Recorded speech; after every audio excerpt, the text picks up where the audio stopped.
So I wanted to put this in the beginning because I forgot to say it in the video, but the new DLC that's coming for the original Dying Light this summer was in no way interfering with the development of Dying Light 2. Techland has come out and said that they have a very small dedicated team to supporting the original Dying Light, and it was that team that developed this DLC. No resources, nobody was pulled from the development of Dying Light 2. This was something that was done completely on the side by a very small portion of Techland. So don't take this DLC as a sign of it being delayed further. I guess this is just them trying to give us a final hurrah before we move on to the sequel. And I also wanted to say this before someone beat me to saying something about it in the comments. But anyways, enjoy the video.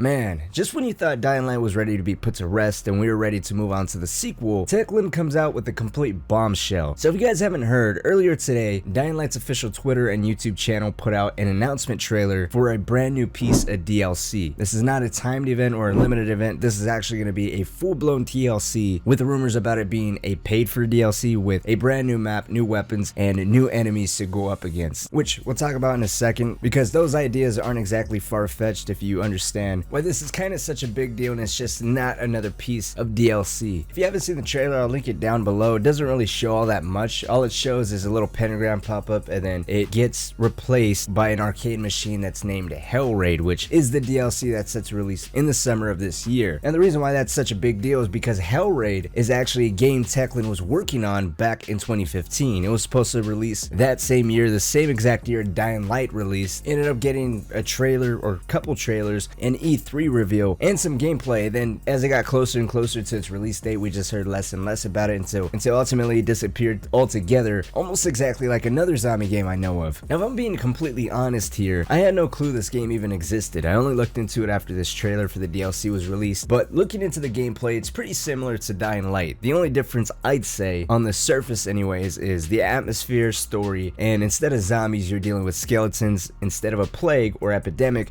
you're dealing with curses, you know, trying to fit the whole medieval vibe. But I mean, it looks close enough to Dying Light to not really justify it being its own thing, and that could potentially be why it was ultimately put on hold and maybe even scrapped to be set up to be DLC for Dying Light. I mean, there's moments where skeletons charge at you in the same manner a viral would. Swords hitting flesh in that game sound the exact same way swords hitting flesh in Dying Light sound. A lot of the audio is most likely the same between both games, and again, just another reason why it doesn't justify being its own thing. But looking at older gameplay, we could have an idea what to expect with this DLC. I mean, if Techland is really planning on scrapping this game and providing it as DLC for Dying Light, then the way I would assume that this DLC is going to go is it's going to come up as an arcade machine. Now, assuming it's going to be paid DLC, which that is the rumor right now, then I'd imagine once you pay for this DLC, this machine is just going to pop up inside the tower. You walk up to it and then you get teleported inside of it. Now, it did look like there were zombie-like enemies inside of HellRaid, so we might see just the basic zombie types inside of Dying Light returning inside of HellRaid, but instead of virals, we could be getting those skeletons. In HellRaid, there was also elemental skeletons, so we might see those pop up instead of demolishers or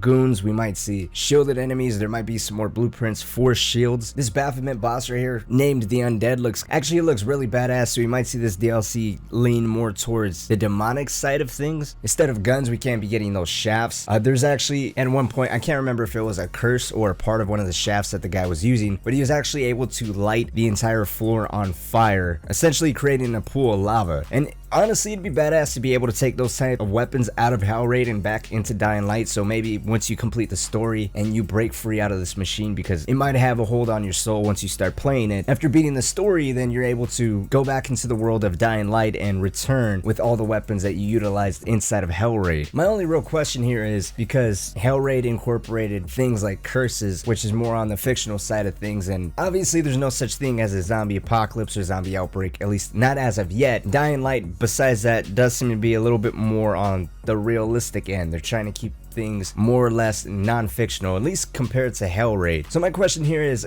with HellRaid, are they going to incorporate curses and spells still more on the fairy tale side of things, or are they going to try to make this more realistic? Like I said, try to take more of a demonic approach and maybe even talk a little bit about the origins of the epidemic. Highly doubt that. I don't even think that will make that much sense in comparison to what we've seen with the main story of Dying Light and of course the following, but I'm just spitballing here. Let me know what you guys think down in the comment section below. Are you guys even still playing Dying Light? If you are, you're gonna be picking up HellRaid. How much do you think it's gonna be? Do you think they're gonna approach the epidemic from more of a religious standpoint? I'd love to hear what you guys have to say about all of this down in the comment section below. As far as price goes, if this is gonna be a price DLC, I wouldn't say it's gonna be more than 9 to 15 bucks, because Dying Light with the following is 20 bucks, and given how generous Techland's been over the years, I highly doubt that they're gonna price it at the same point that they're pricing the game at, or it could be a standalone thing altogether and be 15 bucks, kind of like how the following is. Like always guys, that's gonna wrap it up for this video. Let me know what you think down in the comment section below.